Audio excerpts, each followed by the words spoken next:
Hi, everyone, and welcome back to Create and Consume, a podcast about what we make, watch, and buy in the era of digital content. I'm your host, Austen Tosone. As a content creator and someone who spends a lot of time researching and creating and consuming other people's content, I know that sometimes the social media space can get exhausting and overwhelming. One minute you could be going viral, and the next minute, three people are seeing your content. And for those of us who are interested in having a long term sustainable relationship with social media, I think that it's always important to take a step back and ask ourselves the questions like, is this platform really fulfilling, or is this a good use of my time? So that's why for today's episode, I thought it would be fun to do basically like a social media state of the union. I want to talk about all of the major platforms and how I'm feeling about them right now as a full time digital content creator and just share some of my thoughts and opinions about them. So, that is what we are going to talk about in today's episode. Full disclosure, I did try recording this episode this morning. I actually talked for about an hour, and as far as I can tell, some setting was screwed up and the audio did not record. So, that just means that I'm an expert in what I'm about to talk about because I already have kind of went through some of these topics, but I think you're going to get the best version of this episode now because I already know what my favorite things were that I said earlier, and I'm able to really drive those points home and circle back on them. I knew as a new podcaster that I would probably run to an issue like this at some point, but here we are re-recording the episode. I've got as good of an attitude as I can have about it, and we are going to have a great conversation. Before we get into today's topic, though, as always, let's talk about what I'm creating and consuming this week. So, as far as what I'm creating this week, I actually had a brand partnership this week, which I was really excited about. I think that this content will likely be live by the time that this episode goes up. So, you can head to my Instagram to see if this partnership is there. It is with a luxury beauty brand that is now available at a drugstore, which is the drugstore I frequent the most, which is great news. And not only was I really happy because I love the quality of the products that I was using, but this also feels like one of those brand partnerships that's really aligned to me in terms of like what the brand is and how it ties into my audience's interests. And it's actually been a little while since I last did a brand partnership, and we can talk a bit more about that in today's episode later on. But I've become pickier, which is number one. And some of my inbound brand offers have just become less personalized. They're offering less money. They're clearly just trying to reach more and more people. So when a brand partnership like the one I just did comes along, where I feel like they are reaching out to me because I'm the right partner for their brand and for the content that they want to create, and because they recognize that I have been a content creator for over 10 years and create great content and really have that value, it just means a lot to me. So it felt really good to work on this project this week. I'm happy with how it turned out. I even had to recruit Andrew to help me film part of it because of the timing and who would have been available to help me shoot the content. So, special thank you to him right off the bat for helping me with this project. And let me know what you guys think of it. It'll be hopefully, like I said, up on my Instagram by the time this episode airs. And for what I'm consuming this week, this is actually two birds, one stone, because I realized if you listened to last week's episode about reality television, that I sort of left you guys hanging on something. I got really invested in our conversation about The Bachelor and Love is Blind and some of the romance reality shows, and I completely forgot to circle back to The Amazing Race, which is one of my all time favorite reality competition shows. So it actually works out well because I am quite often consuming The Amazing Race. In fact, Andrew and I love watching The Amazing Race together. It's one of our favorite shared like television shows that we actually both enjoy, which is saying something because at times we can have pretty different taste in shows depending on what the subject matter is, but we both just love The Amazing Race so much. We actually have been trying to watch the older seasons that we've never seen before, so I'm not fully caught up with the current seasons of the show, but we just started season 12 and we have seen, I believe, 1 through 12 now. We did skip one season where I saw that they were like doing it with families instead of teams of two. And I was like, that's going to be chaotic. So we skipped that season. No offense to whatever number season that was. And we're up to 12 now. The way that we watch The Amazing Race is in the beginning, when they intro all of the teams, we each pick a team to root for. And we're doing that just based off of, it could be anything. It could be because we think they have the best chance of actually winning. It could be because they had something funny happen in their intro. It could be because we might think they're an underdog and we want to see how they do. But we pick a team to root for and we continue to root for them until they get eliminated. So I'll be like, oh, your team couldn't get on this flight, or oh, this happened to my player on my team. And in the last season we watched, I ended up picking a team where I ended up loving one person on the team and despising the other person on the team because he was an awful human being. So it's always just fun to see who you end up rooting for. Sometimes you end up rooting for someone you don't even like, but it's just a really entertaining way to watch the show. And there's a lot more, I feel like, element of surprise that can happen in the show back in the day when they didn't have easy access to phones and computers and everything that we have now, which they're not allowed to have on the race, but you might ask someone like, can I borrow your phone or whatever? And they're allowed to do that.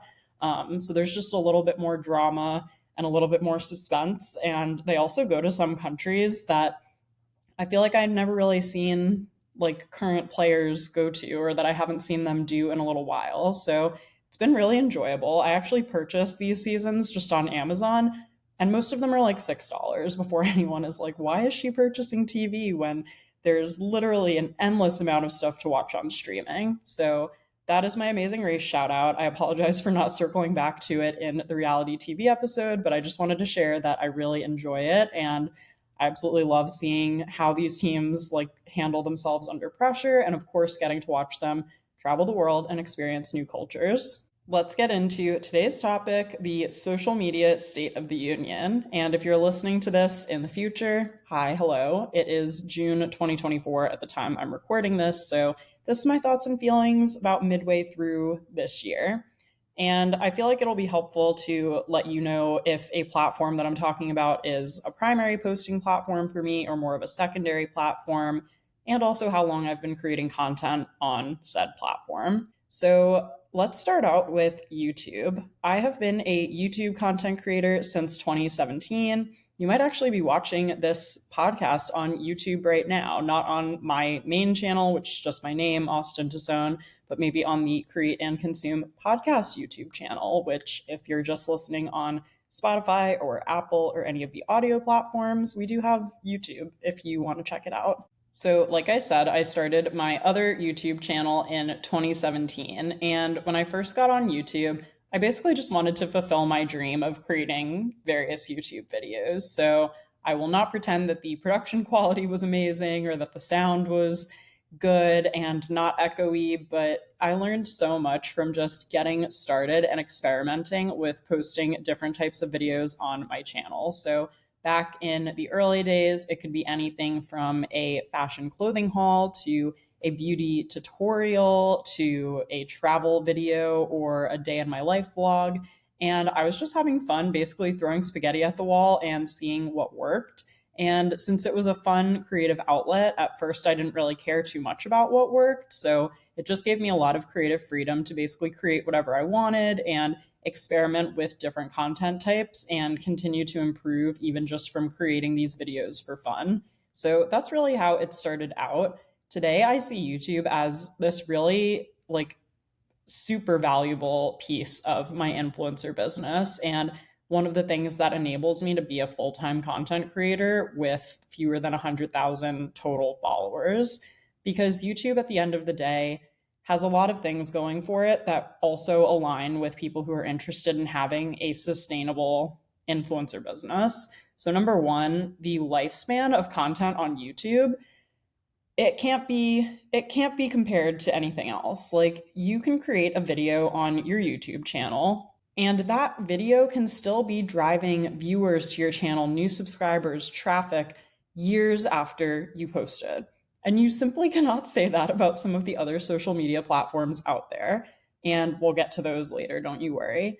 But I really appreciate the nature of the long form searchable content on YouTube. And there are tons of different types of YouTubers. There are creators who make more sit down educational videos. There are creators who do vlogs. There are creators who produce podcasts like this one. But the real core of it is the fact that it is an evergreen piece of content, that it can be found in search, and that it can be discovered even years or months after it was initially created. And that is why I think YouTube is such an incredible platform for content creators. Not to mention, once you have really built up momentum on YouTube, you can start to monetize through the YouTube Partner Program. So there's a few different ways to qualify for the YouTube Partner Program, either through your long form content or through YouTube Shorts. You can look up the specifics of it if you want, but I qualified through my long form content a few years ago, and they actually have lowered the requirements, I know, since I first applied. So once you're in the YouTube Partner Program, you start making money from ads that are shown on your videos. For me, as a full-time content creator, this predictable income is just gives you such peace of mind. It is such a lifesaver, and it is just something that really makes me feel like I can say no to those low paying brand deals. And believe me, there are a lot of them. It makes me feel like I can invest time back into the long form content that I'm creating and that I love so much. And it really just makes me feel like I can actually do this. If you're ever having moments of imposter syndrome as a content creator, especially if you are self employed and you're in charge of making your own money month after month, it's just really nice to have something that's as reliable as the YouTube Partner Program. So I believe ad revenue was my third largest income stream back in 2023. I will leave a link down below to, I guess, my YouTube video where I broke down my 2023 income just for reference, in case you want to check it out, because I feel like I break it down better in that video than I would right now. I don't want to detract too much from the actual topic of the conversation. But speaking of making money, you can make money on YouTube through the YouTube Partner Program, like I just mentioned, through brand deals and also through affiliate revenue. Not to mention, YouTube even has supers. They have super thanks and super chat. They also have member areas. It really is pretty all in one, depending on how you're interested in monetizing your content. So that is why I love YouTube. And YouTube, to me, also, the analytics that I have, the really detailed behind the scenes look at my content and how it's doing, gives me a lot of information for me to make good decisions about my content. So, for example, like I said, when I started in 2017, I was posting a huge variety of content. And when looking at my analytics in 2020, I made the decision to niche my channel down and basically focus on two main types of videos based on what my YouTube analytics were saying. So the first type of video that I started making more of was my beauty product review videos. And I had a couple of key brands. If you followed me on YouTube at all during this time, you probably know these already. But I would make these videos specifically for brands like Glossier, Versed, Florence by Mills, Laneige, brands that people were searching for. And I would make product review videos of new products that had just come out, because oftentimes I would get sent them in advance as a beauty content creator and be able to get that review up or that first impressions video up pretty quickly. So for that reason, those videos really spiked, kind of similar to Instagram and TikTok, actually, within the first 48-ish hours. And then they would drop off a little bit more, but they wouldn't ever really plateau. There would just be way fewer searches than when people are searching for that product review and you're the first person to put up a video in response to it. So that was really interesting. And then the other type of video that was performing well for me on YouTube was my content creator tips and behind the scenes. So specifically, my videos about Pinterest were doing well, even vlogs where I would share a day in my life as a full-time freelance writer, which I was posting those back in 2018-ish, I would say. Those were not only having good retention in terms of people actually watching through a good chunk of the videos, but people would subscribe and would continue to watch more of my content like that. And that was a big signal to me that I should continue investing in that type of content as well. So I continued to do that and the beauty product review videos for about another year and a half. After doing that for a little while, the initial spikes from those beauty product reviews were showing me that even though I was getting good views from those videos, I wasn't really converting new subscribers or retaining viewers the way that I would have liked to. So I decided to double down on the content creator tips. That has been fun, but I also have been thinking a lot lately about not just the quality of the content and the quality of the tips that I'm giving out, but like the vibe surrounding it as well, for lack of a better phrase. And what I mean by that is in the last like 3 years or so, I would say, I feel like we've just seen this huge burst of content creator coaches and consultants who are helping creators grow. And I think it's so amazing that we have all of this information out here now. When I was first starting out doing this, I really didn't have anyone to turn to be like, how do you become, well, an influencer for lack of a better word, or how do you like make money from a blog? It just, the information was not as prevalent, and not everyone was really being transparent or sharing how this process worked. And now we have such a huge, we have massive resources. We have people who document live launches that they do for digital courses. We have people who share their income breakdowns, like I was mentioning earlier on YouTube. We have people who share the exact email that I sent to X brand that got me X amount of money. And I'm so grateful for all these resources.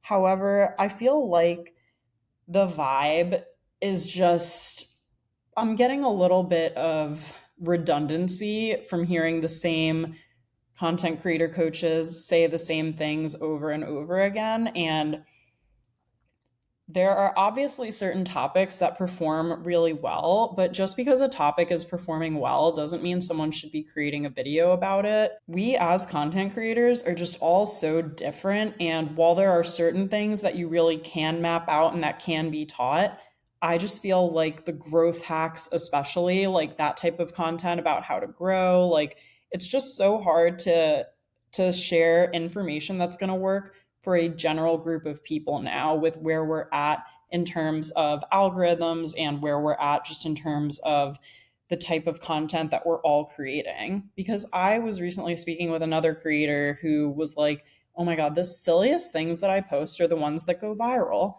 And I'm like, oh, my last viral video was like fully scripted. I had like visual aids. I like really edited it. I spent a ton of time on it. And that's the piece of content that took off for me. And I feel like that's just proof that like that happened a month ago. What works for her isn't necessarily going to work for me, and vice versa. And so I've kind of been thinking about that in terms of I still want to be sharing tips and things like that, but I never have called myself an influencer coach. I've called myself a social media consultant before. And if anything, I really like the term influencer educator, because I really just want to be out here trying new things and telling other people what I think about them, or using myself as the guinea pig or the case study, and then saying to people, hey, think about how you can take this and apply it in your own influencer business. And so that's been kind of a vibe shift in terms of the content itself that I've been sharing on my YouTube channel. It's a lot more anecdotal, it's a lot more experimental, and I'm still trying to give tips, but I'm still trying to frame it in a way that's like, this is what's happening for me right now as a full-time content creator, and something you might be interested in trying out or considering on your side. Versus, if you don't follow these 8 tips, like you're not going to grow on Instagram in 2024. Like, when I hear those videos now, I just scroll because I'm like, don't yell at me. I'm like, you want to talk to me about growing on Instagram? Well, that'll be a rant for later in this episode, but I just can't, that type of content is just not resonating with me right now. And even beyond just that type of content, I have been thinking a lot about the vibe on my YouTube channel. And I actually had a call recently with Sean, who's my video editor, to be like, I like when I first started, I totally was leaning more into the marketing side of things, where the thumbnails, even for my YouTube videos, were like me floating on a gradient background with a shocked expression on my face, pointing at things like, oh my gosh, don't make this mistake for blah, blah, blah. And I liked creating that type of content sometimes. I thought it was fun. And I do think I'm an expert. I'm not trying to discredit myself from doing that. But I have recently been clicking on and feeling more drawn to more of the lifestyle imagery. Like even something as simple as changing my filming location from the bookshelf where I usually am, right back there if you're watching on YouTube, to sitting at my desk from time to time where I actually work, or going to the kitchen and making a matcha and answering a question over there, like to show that I'm a person. I'm a person who lives and breathes. Like, I work at this desk, I walk into the kitchen, I do my makeup in the vanity at the bedroom. Like, I'm not just a creator who only exists in front of that bookshelf talking to camera. And I'm trying to show more sides of myself and more of my personality, because I also used to follow advice from a YouTube coach who said, people don't care who you are. They're just looking for like answers to their questions. I think people do care, though. I think we are in some ways still just really burnt out and exhausted from the pandemic. That was a traumatizing experience that we've all been through. And the fact that most of us are walking around doing generally okay after that, I think is kind of crazy. And I just want to continue to show that I'm a human. I'm not going to be perfect. I'm not, I can't teach you how to grow 100,000 Instagram followers right now because I haven't even done it. And even if I were to somehow do it tomorrow, I feel like replicating that exactly is just not something that you can really do in 2024. Maybe a few years ago, but algorithms and things have changed so much. So even vibe wise on my YouTube channel, I'm trying to add in like my brand colors and fonts and stray away from overemphasized like cartoon looking graphics and share more, even just B roll or voiceover throughout my videos to show more of like my own stuff and my own content, especially with so much more of our content and stuff in the future potentially being produced by, like AI or like having help from AI in some ways. Like, I just feel like the things that make me human are things that are helpful and that can help me connect with viewers just as much as, the content that I'm sharing being good to start with. So that is sort of how I'm feeling about YouTube right now. I realize I didn't even really touch on shorts. I have been very hit or miss with shorts. I haven't really had any shorts take off and convert tons of followers and subscribers to my channel, but I will say if you want to get started on YouTube and you're already creating short form content for another platform, consider bringing it over to shorts, because you will also have the SEO component, which I think is helpful. More shorts are being surfaced in the search engine results page on YouTube than they have been before. And it's just a good place to start building your YouTube channel. But I really would recommend creating long form content on YouTube if you're a creator and you haven't tried that yet. With that being said, speaking of short form content, let's move on and talk about TikTok. TikTok for me is a secondary posting platform. I've been posting on there since 2019. I actually, ironically, have, at the time I'm recording this, the largest following out of all of my platforms on TikTok. I have just over 25,000 followers on that platform. And again, if you're familiar with TikTok, short form video content driven by the For You page, which goes off of TikTok's algorithm. So the cool thing about TikTok back when I joined in 2019 was because of the way the algorithm worked, even if you had a small amount of followers, you still had basically just as much of a chance as anyone to go viral or to get your content seen by more people. So that loose algorithm really drew a whole new crowd of creators to TikTok as a platform and helped people grow a lot in the early days. And by the way, people can still grow on TikTok today. That, like, none of these platforms is the situation like, oh, it's too late. If you want to start a YouTube channel today, you could have 100,000 subscribers by the end of the year. Like, anything is really possible. I just feel like it's become increasingly harder over the years, not only because the algorithms and what the platforms are prioritizing has changed, but because there are so many creators now. We didn't have this many content creators just a few short years ago.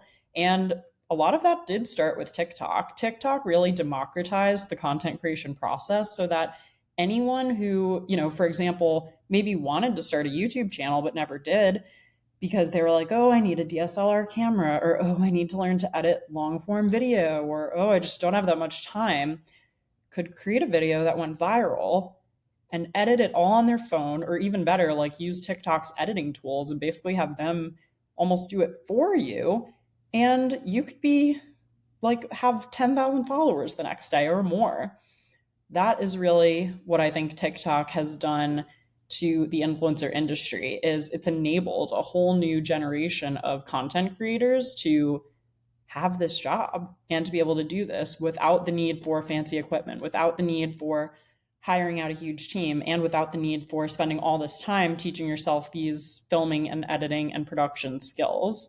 You don't necessarily need that to be a successful content creator these days. And that's great because that has opened up the doors for so many people who may have never even started content creation because of those blocks.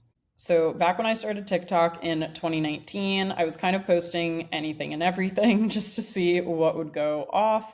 I did have the occasional viral video, and I'll call viral like more than 250,000 views for purposes of this video. Maybe that's not super viral to you, but as a micro influencer, that is quite a lot of people viewing my content. And for me, again, I've had these kind of one off viral moments, and my advice to me in this situation, which I am me, would be like, well, once you have a video go viral, like build on that momentum, create similar videos to it, or even repost the same video in a few months, or respond to comments, come up with other ideas for videos. But the two issues that I've run into with that are number one, my viral video content sometimes is like such a one off thing. I mean, I had two videos go viral on TikTok earlier this year. I know they both received over 1 million views. Both or one of them may have received more than 2 million views. That were when we flew on the Sky Couch on Air New Zealand from Auckland back to JFK when we came back from our honeymoon on a 16-hour nonstop flight. And then when we went zorbing in New Zealand, also on our honeymoon. Like, those are two once in a lifetime experiences that I can't just recreate. And for one of them, I did answer like a frequently asked questions about the flight that we took and like the seats we booked and whether or not the economy option was cheaper than the premium economy, depending on all these different situations. But sometimes it got to a point where the viral comments sometimes weren't even about the original piece of content itself. People were getting into random fights in the comments, saying unproductive things. Sometimes people were just tagging their friends or sending it to them, which is obviously engagement, but it's not something I can really engage with as the original video creator. And like I said, it's not like I take 16-hour flights every day. That was hopefully a once in a lifetime thing, unless I go to Singapore or South Africa, which are both on the bucket list, obviously. So that hasn't been really something that I've been able to lean into or recreate to kind of take advantage of it and grow my audience. Also, like me, you might have hesitations about growing your audience on TikTok because we don't exactly know what's going to be happening with TikTok in the next few months. And at the time I'm recording this, there is currently a potential TikTok ban in place if ByteDance, which is a Chinese owned company, does not divest, which means sell the US portion of their TikTok business to a US company. Currently, TikTok is countersuing for a First Amendment rights violation, which I think is currently their best shot for things to kind of stay as they are. However, if this ban does go through and a new company purchases the app, there's a good chance that they'll either not be able to afford it because I don't even know what the price tag of TikTok could be these days or who could afford to buy it, maybe Microsoft or someone, but there's a chance that they wouldn't be able to sell it and it would get banned, which would mean we can't like upload, that's not the word, update. We can't update the app and it will eventually become like useless because we won't be able to update it at all. Or it's going to get sold to someone who could potentially ruin everything that's good about it, which I think we could argue has happened to some other apps that we know as well. So it's really uncertain and it's a really tough time. If you use TikTok as a primary posting platform, if that's the main way that you are earning money through brand deals or you're making money through the creator rewards program on TikTok, I would strongly consider, if you're not already, like sharing that content to Reels or YouTube Shorts or even Pinterest just to diversify your platforms and build an audience elsewhere because we just don't know what's going to happen. Back when I started on TikTok in 2019, 2020, I was like, maybe this will get ruined at some point, but it's so fun right now. And maybe we're at that point. I don't know for sure. I hope we're not because I really do love TikTok as a consumer and also as a creator. I think that it is really easy to edit an app. I love the green screen feature. I did use green screen for my Met Gala content series, which is another thing that did pretty well for me. It actually weirdly did better on Reels than it did on TikTok, but Again, I feel like if I am just like talking about the Met Gala year round, that's a little odd. It's like talking about the Super Bowl in every week and in addition to Super Bowl week. It's just like, why are you so obsessed with the Super Bowl? It happens once in February, you know? So I think that there are other potential ways that I could strategize these things and offshoot, not just New Zealand stuff, but more general travel stuff, not just this, but that. But honestly, I'm just a little exhausted by all of the short form stuff. And I guess that brings us to Instagram, which is obviously a primary posting platform for me.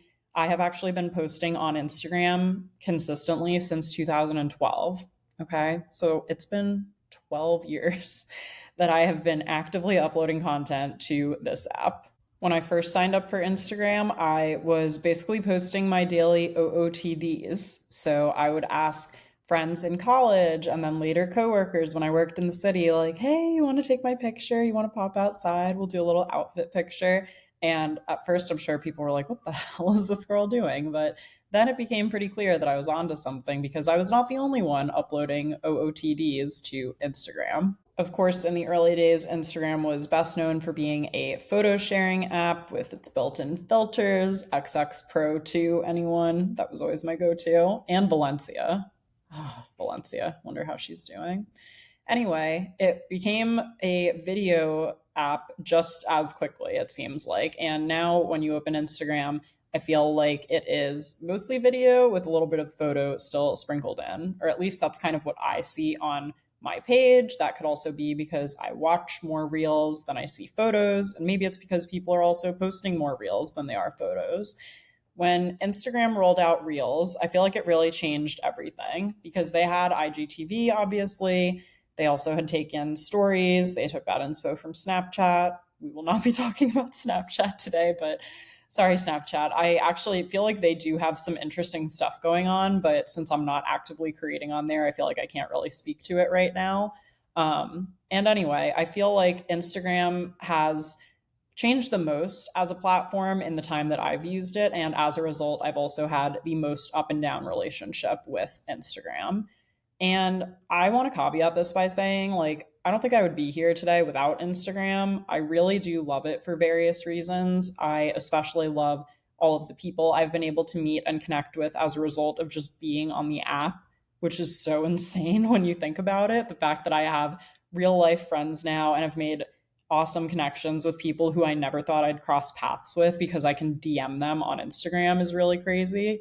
And it really is my community hub as well when it comes to my audience and people who I actually talk to, who I know and have been in contact with for years, even just through the app if we've never met in real life. Like that is where I talk to everyone. YouTube is great. I have a lot of one off conversations with people who leave really nice, thoughtful comments. TikTok, I'm not really talking to people. Pinterest, I'm not really talking to people. Instagram is like where we're chatting. And DMs is such a huge part of that. And for that reason, I feel like it would be hard to ever fully leave Instagram. Like, I don't really want to. I am just tired. And right now, I feel like my content on Instagram is kind of goes one of two ways. Either I post something that randomly gets a lot of views and engagement that feels like a one off thing, like what I talked about with what I shared on TikTok, or I'll just post something that I worked really hard on and it feels like barely anyone sees it and barely anyone comments on it.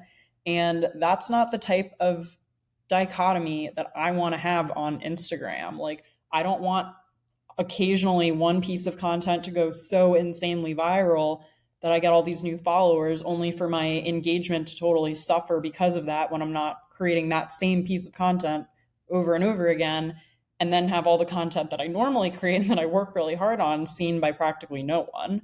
I would so much rather have this middle ground balance that now just feels impossible to even grasp on Instagram. And if you're a content creator, I would really love to hear from you on this. Like, please go leave a comment on Instagram or TikTok at Create and Consume Pod and tell me what you think about this. Like, why am I someone who has 17,000 Instagram followers at the time I'm recording this? Why am I not having content that performs somewhere in the middle? Like, why are reels either getting 900,000 views or barely 2,000 views? Why aren't my reels getting like maybe 5 or 6,000 views with like 20 to 30 comments? And I'll tell you my theory about the commenting actually, which is I think we're all just so overwhelmed and exhausted all the time that even the thought of leaving a comment on someone's post is exhausting. So I blame the lack of comments a little bit on, like, I don't really have the energy to do all these calls to action anymore. Like, leave a comment. What do you think? Blah, blah, blah. When half the comments are just like emojis or people tagging their friends or people not really saying much of anything other than like one word comments because we're all so exhausted with all the content that we're viewing and that we're making. And then the other reason for that too is just like now the metrics that we have been trained to use on Instagram are more like sharing to a story or saving. And I just feel like the engagement and the comments, because there are so many creators now and there's so much competition, unless you have these creators who you follow, like almost as if you're a diehard fan, it's really hard to want to leave a comment on someone's post. And like, I'll scroll through Instagram and I'll think, like, cute dress, Erin, cute thing, Becca. But the thought of actually leaving the comment just literally makes me want to take a nap. And I think it's just because we are so overexposed to all of this short form content. And in this swiping ecosystem, we're always just kind of going to the next thing. And it's really exhausting. And I feel like it's really hard as a result to sustain your community on there. Even though they're there, it's hard to activate them because everyone is watching content from hundreds of different people every single day. We just are living in a place where there's no shortage of content ever. And when there's always something to watch, you're going to keep scrolling, you're going to keep watching. And I mean, I also blame like COVID a little bit because I think we all are just exhausted and worn out, and that our social interactions and everything has changed. When I look at my biggest moments of growth on Instagram as well, I would say the first like 2 or 3 years I had it, I wasn't necessarily growing a ton, but I probably had my first 1,000 followers like within a year after starting the app.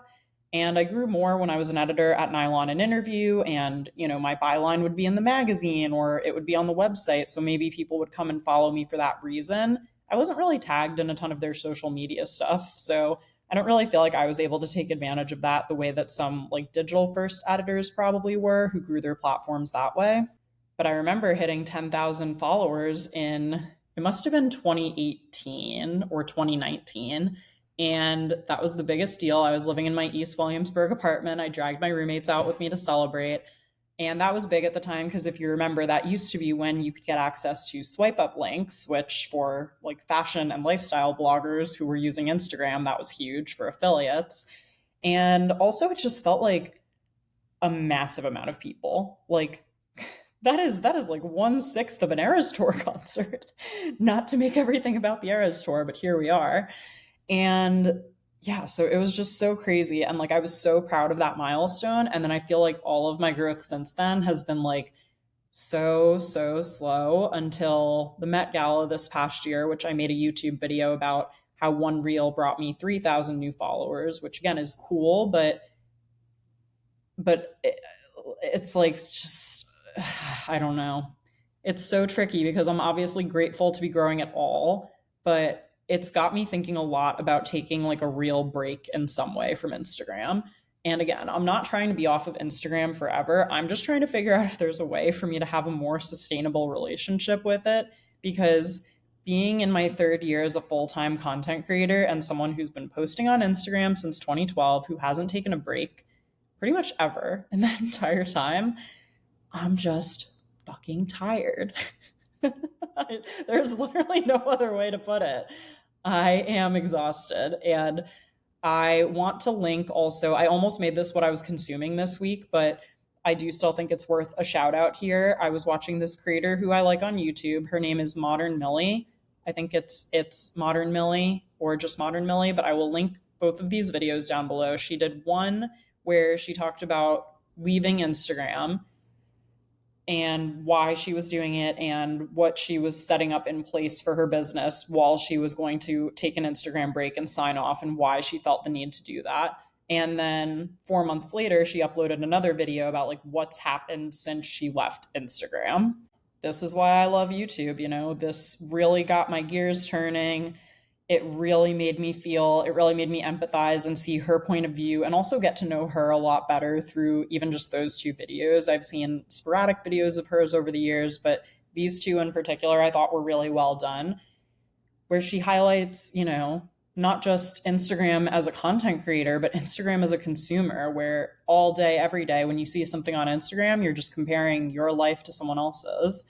And I think that it's important to take everything with a grain of salt and put things in context. Like, oh, just because that girl's having a cute lavender latte right now doesn't mean I have to go out and spend $5 when I don't need a second coffee, or, little things like that. Maybe that's not even the best example, but I feel like you have to have a certain amount of confidence that your own life is good and good things happen to you, even if you don't document every last one of them on Instagram, and even if things don't look picture perfect all the time. But she talked a lot about comparison as a reason for wanting to get off the platform, and even just the amount of time she was spending on it.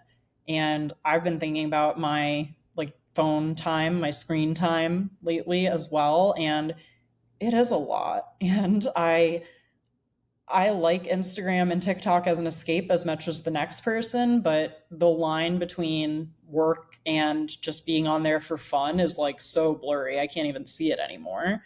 So it's for that reason that I'm kind of thinking about maybe taking like even just 2 weeks off this summer just to see how it goes at some point, which I think is completely valid from a mental health perspective. If that goes well, I would really love to have that kind of break, once over the summer and then maybe once at the end of the year. And also see if there's more ways to maybe just be on Instagram a little less, like maybe checking it once every 3 days versus every day, multiple hour increments of the day, scheduling content, even if, maybe it hurts my engagement that I'm not responding to comments right away. I don't know, but I just need to like reevaluate a bit and do a bit of testing. And actually, the most ironic part of all of this that I want to make sure I mention is the fact that Meta finally noticed me recently. Like, I finally have contacts at Meta who have invited me to do really cool shit lately. And it's amazing that they have reached out and that I've been able to go to their office, and that they invited me to speak at Google recently for 40 plus employees from Google, Snap, Meta, and TikTok. And I really appreciate all of the communications I've had with them. They've been great, like everyone I've spoken with, and really understand like where I'm coming from and why I can do this as a full-time micro influencer. And like everyone who I've spoken to has been great and has really gotten it. And there's a little voice in the back of my head that's obviously screaming like, things are like, you just had a reel bring you 3,000 new followers, like Meta noticed you now, like keep going, like don't stop now. And it's just like, if I don't take at least a break, I'm not going to have any good content to share anyway. Like if you're posting just to post and you're not posting because you actually have something to say, you're not going to feel creatively fulfilled or get good results. And I feel like I haven't even had a second to have a content strategy or to think about thoughtful pieces of short form content that I want to create, because you're spending so much time overthinking them, and then you're realizing you haven't posted, and then you're frantically posting something just because. I'm like, in order for me to continue to be on Instagram for many more years to come, I need just to take a step back and to have a better strategy about it. So stay tuned for an update on that. I'll keep you guys posted, but it feels hard to even say all of that when things have weirdly been going well over there, but it just still feels so hit or miss. And it just still feels like I could spend hours on a strategy for Instagram and still not exactly get the results that I want, because there's just a lot up in the air with it now, is how I feel. Okay, let's move on and talk about Pinterest, which is obviously another social media platform. This to me is a secondary platform that I started posting on in 2010, which is the year Pinterest launched. And Pinterest is another one that lately I've been having a very up and down relationship with. So to backtrack, when I first got on Pinterest, I was just having so much fun curating my boards. Like at the time, I wasn't really uploading my own content. I was just making like my ideal dorm room or like favorite works of art or like nail art, just silly things like that that I was saving and having fun kind of like creating these collections of because I was pinning content to boards. That was the very early days of Pinterest. And then when I realized I could use Pinterest to promote my blog content, I started doing that. And before I learned about SEO for my blog, Pinterest was basically the number one traffic driver of people coming to my blog. They were discovering a pin that I created on Pinterest. And then because you can add a link to every pin you create, they would click through the pin and come over to my blog, which is Keep Calm and Chiffon. And Pinterest has always been a pretty helpful traffic driver, but I will say around 2018, 2019, bloggers started to notice that they weren't getting as many click throughs from Pinterest. So something was kind of brewing, something was kind of changing. And at that point, it felt like everyone in the world but me was really like good with SEO and was getting traffic from Google search results that way. So I kind of didn't think too much of it in the beginning. Then obviously we got to 2020, which I believe September of that year was when Pinterest rolled out their Idea Pins beta. And Idea Pins were their way of kind of competing with TikTok and Instagram Reels, where now you could upload short form vertical video content to Pinterest. But the catch with Idea Pins was you couldn't add links. They were being really heavily featured on Pinterest, but you couldn't add links to them. And I think Pinterest has always had this struggle of not being totally sure, like wanting to be a social media platform, but having so many people come to Pinterest as a search engine and not being able to build itself up as the social platform it wanted to be. And so that kind of makes me think a lot more about that initial strategy. I mean, I thought it was silly. We couldn't add links to idea pins, but I think the goal at the time was to keep people on Pinterest for longer, keep people engaged there for longer. So I was down to just try it because I've always liked Pinterest as a platform, started posting idea pins, and started gaining more followers than I had in recent years. And at the time I'm filming this, Pinterest is my second highest social media platform following. I have just under 25,000 followers there. And I thought this was interesting, and more people were coming and following me on Pinterest. And my hope with that was, okay, maybe they'll follow me and then click into like a blog post, or then they'll see a pin that will drive them over to my YouTube channel where I earn ad revenue and can make money. And we did also for a brief time there. This was one of the peaks of my Pinterest relationship, okay? We did for a time there have something called Pinterest Creator Rewards. Raise your hand if you remember this iconic time in Pinterest history where we could get paid so much money for posting like one single pin on Pinterest. It was such a time to be alive. I actually ended up making 5 figures from the Pinterest Creator Rewards program. I've spoken about this before, but honestly, I could have even made more than that. If I had known at the time that it was going to go away, I would have really gone ham and just like made as many pins as I possibly could have, because I thought there must have been a cap on our earnings at some point, and it turns out that there kind of wasn't, which also was maybe a flaw that Pinterest should have considered. There was one creator who made like, I think almost like a full year's salary or something crazy like that from the Pinterest Creator Rewards program that I think ate up a lot of the money pot that was supposed to be like more evenly distributed between creators. And then when they let more creators into the program, which that's obviously great, like expand the program, but they really dropped the rates. Like I think they cut the rates either in half or by like a quarter. Not by a quarter, by 3 quarters. If you were getting paid $1,000 for a pin, now you were probably only getting like 250 or 500 is what I'm trying to say. And I feel like even getting 250 or 500 for everything you would have been posting to Pinterest at the time, I think we all still would have been pretty happy with that. I wish that they had kept the rates lower. Start with the smaller group if you want to, but then when you let more people in, just have caps on it somewhere, but so that everyone sort of gets a piece of it if that's how you really want to do this creator rewards program. So that became really unsustainable, and so they closed it down, which I don't blame them. It didn't really make much financial sense, but we were making good money from it. So the post creator rewards era was a valley for me. And then I peaked again when I got an email from someone at Pinterest who said that they were a creator manager and that they were going to be my creator manager, that they had looked at my account and decided that I was one of the top Pinterest creators in the US for fashion and beauty, which was like amazing to hear. I was like, thank you, someone acknowledging me again. Like when I got that email from Pinterest and when I got that email from Meta, like I can't tell you how good even that small amount of validation felt for these platforms that I've been creating so much on, like over 3,500 posts on Instagram. I don't even know how many pins I have, but like that I had just been creating on for years and years. Like it felt so nice to have even just someone reach out and be like, good job.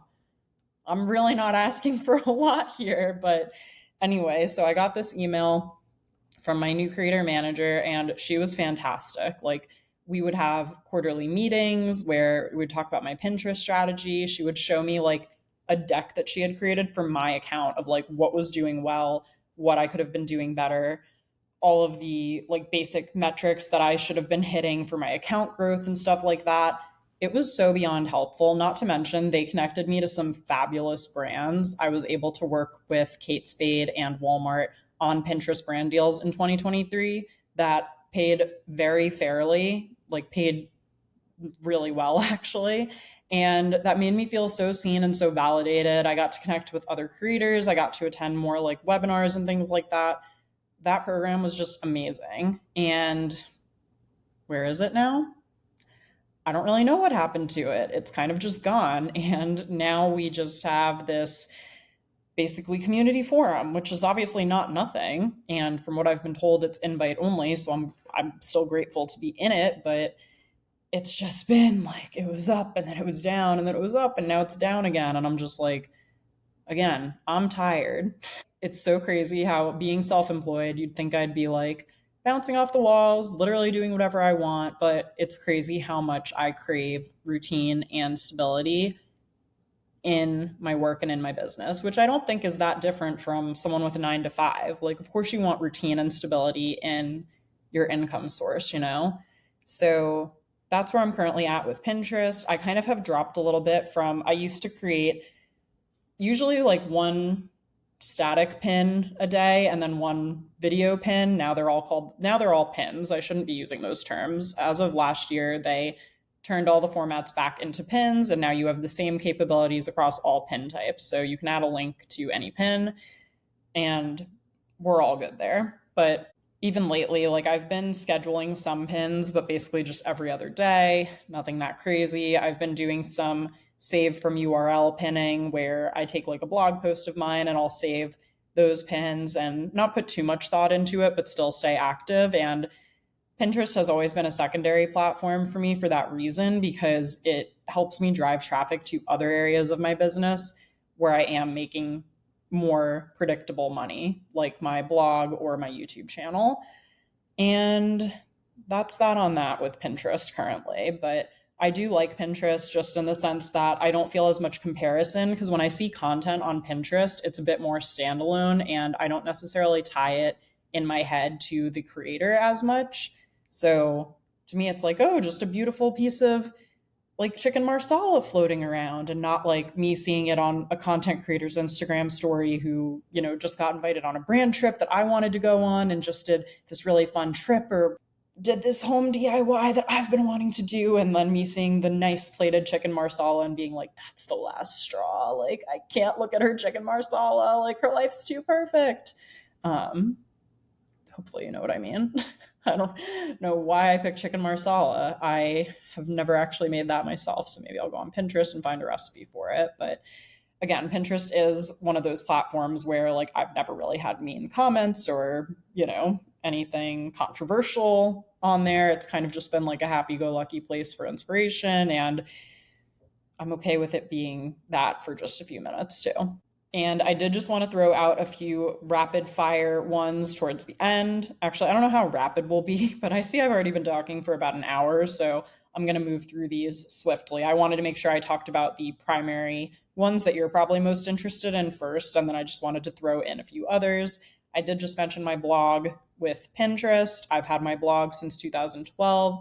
Absolutely no regrets about that. In fact, my blog is one of the things that I'm currently the most excited to create content for. I would consider it a primary posting platform for me, trying to get those weekly posts out there. And I even recently have hired some help for my blog that's been really great. Just someone to kind of help optimize my posts more for SEO. Not just, I do like the keyword research and all of the writing and everything, but I have them go in after for formatting, metadata, URLs and optimization and all of that stuff. And I've been seeing good results from it. So that's been really fun too.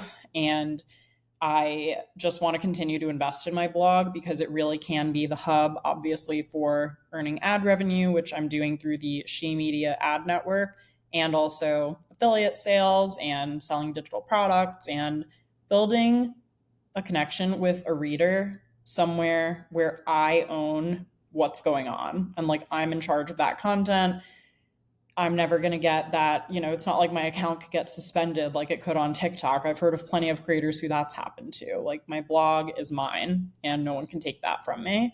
So definitely check out the blog too and let me know what you think. I've been working really hard at it the last few months and I'm pretty happy with all of the content I've been creating there. I actually wrote these two down together just because they're so similar, so we might as well talk about them together, which is Threads and Twitter. I'm really going to have a hard time referring to it as X, so just go with the Twitter thing for right now. I call these actually tertiary platforms, which I they're good and I like them for one-off kind of spontaneous and sporadic conversations, but I don't have like my life's work saved on Twitter or Threads. And honestly, I think that's a good thing. Like, really, if someone hacked my Twitter tomorrow, it would not be the end of the world. Like, please don't. I would like to be the one who decides, what to do with my accounts and stuff. But so much of it is just me sharing work on other platforms, unless I'm tuning into live tweeting for something like an awards show or maybe the Eras Tour after I finally see it and stop dodging all of the commentary about it, or football games and stuff like that. Like I think that there is obviously a place for all of those conversations and live tweeting certain events. And I like Threads for one off complaints. Like earlier, I had to complain that I recorded that whole podcast episode and it didn't save, but I think we're making good progress on this one. And I think that the audio is going through, which if it's not, then I don't know if I can record this one a third time. So hopefully you're just listening to me now. But anyway, so Threads, Twitter, if I can promote some other work on there, I will, but I'm not really creating a ton of original content for those platforms. Podcast, I'm not sure yet. I mean, I guess in some ways it's a primary posting platform for me because I am actively planning and scheduling weekly content, but it's still early. So I guess maybe I'll do another episode about this at the end of the year, like just another check in, see how we're doing, that type of thing. But the podcast has been great just because, other than some of my technical difficulties, I've been loving the creation process of it and challenging myself to do something new. And I also made it easy for myself to get started, meaning I'm just producing / recording at home where I can just wear a cute top and then whatever bottoms because you're never going to see them. And I am currently like on this adventure kind of as a solo project. It would be great in the future to maybe bring in guests, but just logistically speaking, for right now, I know I can count on me for recordings and things like that. So for the immediate future and scheduling wise, it's been helpful that it's been a solo project because I'm in complete control of what topics are and when things come out. And I don't have to worry about working around other people's schedules and things like that. So I just wanted to say I've really been liking the podcast so far, though, and hopefully you have too. And I also wanted to throw out my newsletter. I would consider this, I guess, a secondary posting platform, even though I do send a newsletter every single week. But I really want to focus on my newsletter more this month. I actually have some new freebies I've created that I want to create email sequences around. So keep an eye out for those. Probably on YouTube is where I'll share the most about those. But I really like the idea also of owning my email list.